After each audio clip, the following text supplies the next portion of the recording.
আসসালামু আলাইকুম। ধানের মাজরা পোকা দমন নিয়ে আলোচনা। লক্ষণ: ধানের মাজরা পোকা সাধারণত তিন ধরনের: হলুদ, গোলাপি ও কালো মাজরা পোকা। মাজরা পোকার ক্রিয়াগুলো কাণ্ডের ভেতর থেকে খাওয়া শুরু করে ধীরে ধীরে গাছের ডিগ পাতা গোড়া কেটে দেয়, ফলে ডিগ পাতা মারা যায়। একে মরা ডিগ বলে।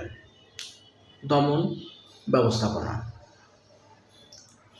আক্রমণতা বেশি হলে, যেহেতু মাজরা পোকার ক্রিয়া গাছের কাণ্ডের ভেতরে অবস্থান করে, তাই সিস্টেমিক জাতীয় বালাইনাশক ব্যবহার করতে হবে। কীটনাশক হিসেবে ফ্লুভেন ডিএবাইট প্লাস থায়াক্লোপিড অথবা ফিপ্রোনিল অথবা কার্টাপ্লাসিটামিড অথবা ক্লোরোপাইরিফাস অথবা এসিফেট অথবা কার্বোসালফান এসব গ্রুপের কীটনাশক অনুমোদিত মাত্রা হিসেবে ব্যবহার করতে হবে। কীটনাশক ব্যবহার ক্ষেত্রে একই গ্রুপের কীটনাশক একই পোকা দমনের জন্য পর্যায়ক্রমে বা প্রতি মাসে ব্যবহার না করে বিভিন্ন গ্রুপের কীটনাশক ব্যবহার করা উত্তম।